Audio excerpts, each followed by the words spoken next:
out.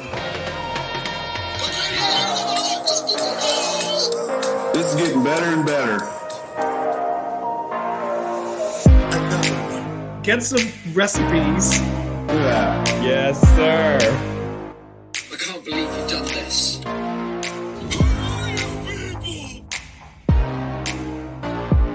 Welcome to the EVOVLE podcast, a podcast that explores personal evolution through our choices and overcoming life's challenges.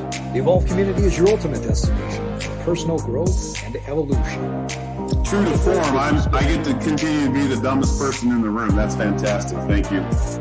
Did you ever get a quantum physical explanation for how to bake a meatloaf from a corn star? Bake a meatloaf from a corn star? And you're listening to another Evolve Short. Today's topic is multidisciplinary learning.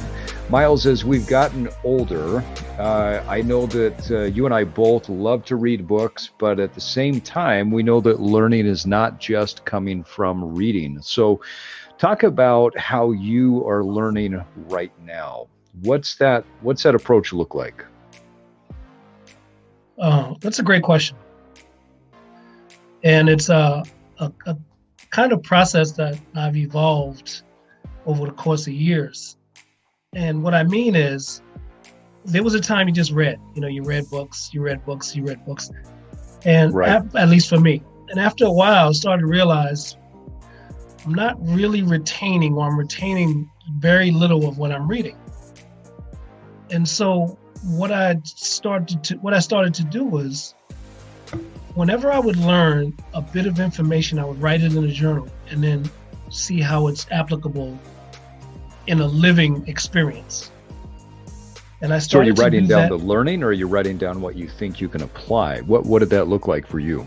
Well, it's both, because to me, learning is about integrating that information into your being. Yeah, agreed. Because that's what real learning is. I mean, if you're just reading and regurgitating, or reading and it just passes through and it has no application for you, then the question becomes, are you really learning? Yeah. And do you truly own that knowledge at that point? Right. Yeah. So even sitting at my piano is a little journal, and I write things down in the journal, and then I see, how is it applicable to me playing music? Or how is it applicable to me raising a son? How is it applicable to me in just being in everyday existence, and trying to just integrate all those things into my everyday life? Now, I know a lot of people that I know they'll take notes. They may not do like you're talking about, where they have a journal to the side of their book, but they may write in the book. They may take notes in the book as a way to reflect or meditate on what they're writing. Yeah, so I think it's a pretty common practice. What's changed as you have implemented the writing along with the reading? What have you noticed that's different about you or about your process? Another great question, and this one is actually kind of fun. When I do that,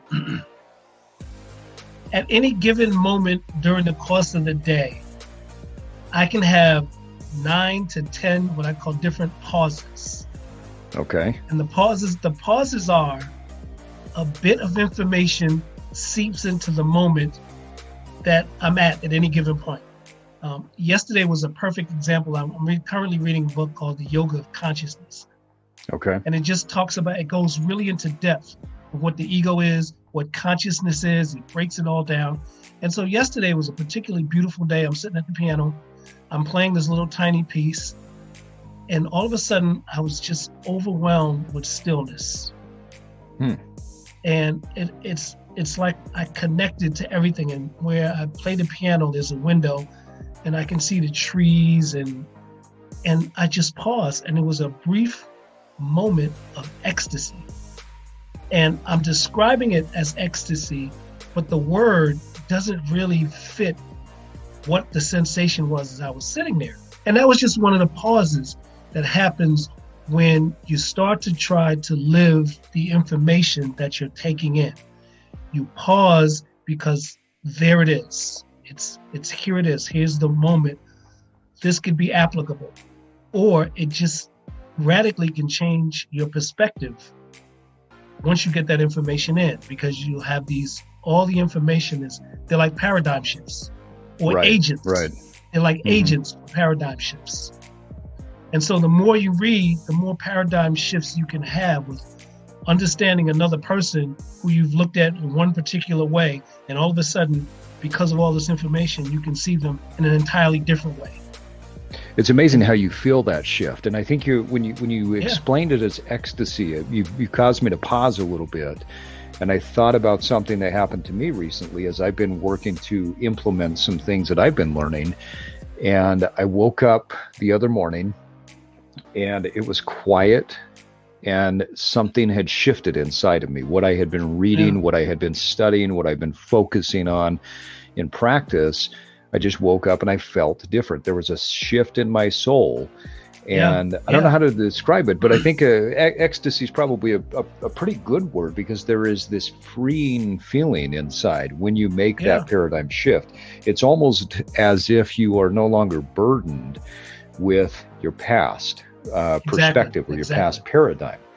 Now, we've also talked, I love that you're talking about reading and then writing, but I think as technology has expanded, we've taken on a more multidisciplinary approach. One of the things that I do, and I picked up on even more so when I was traveling a lot, is I would download audiobooks and I would listen to those. Now, I listened to cassette tapes when I was in the car a couple of decades ago as a way to expand my learning. Now Audible, my library, I don't even know, I've got probably close to 200 books in my Audible library, and I consume a lot of knowledge and information that way as well. What are some of the other ways that you consume information and learn?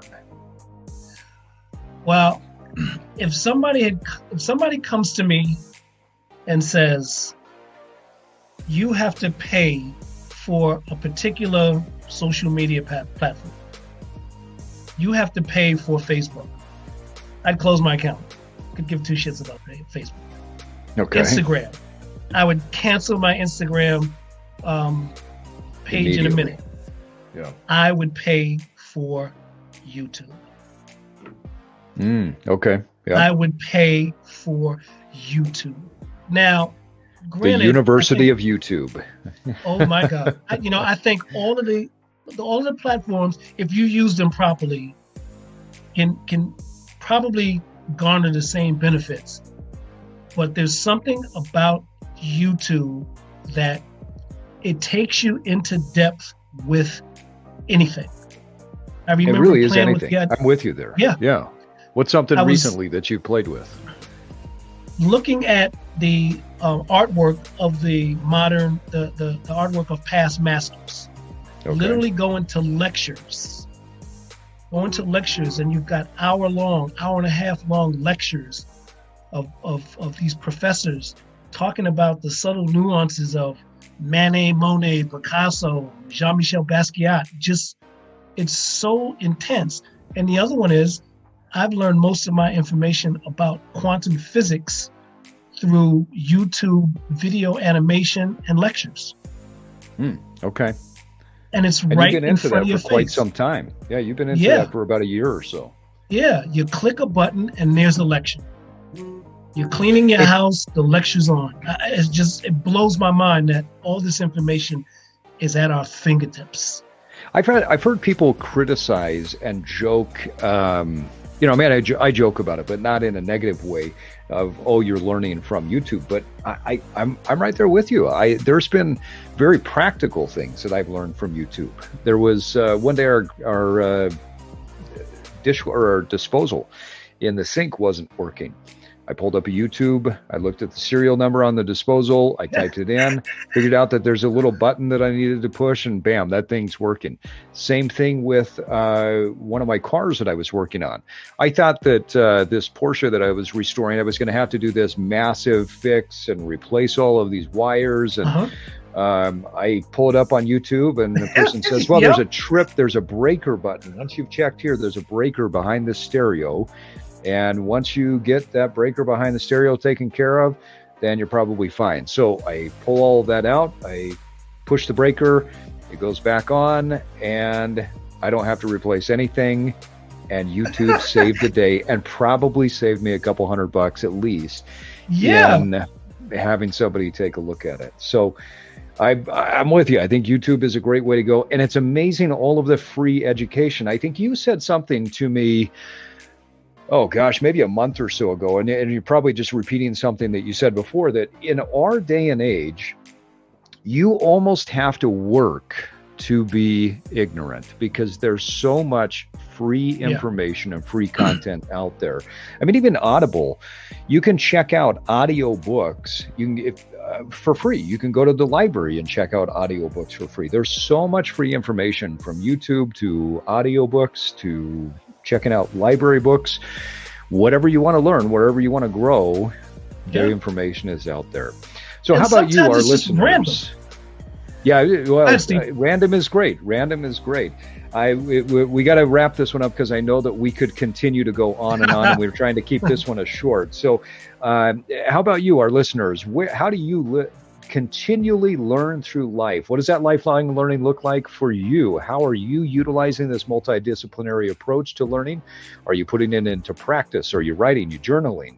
Are you actually pausing and making sure that you're practicing the things that you are learning? And there you have it, another Evolve short in the books. Don't forget to follow us on Instagram at evolve_cast. Join the Evolve community by going to evolve-cast.com to pick up our clothing line. Just like this episode, life is short. Now it's time for you to get out there and evolve. And evolve.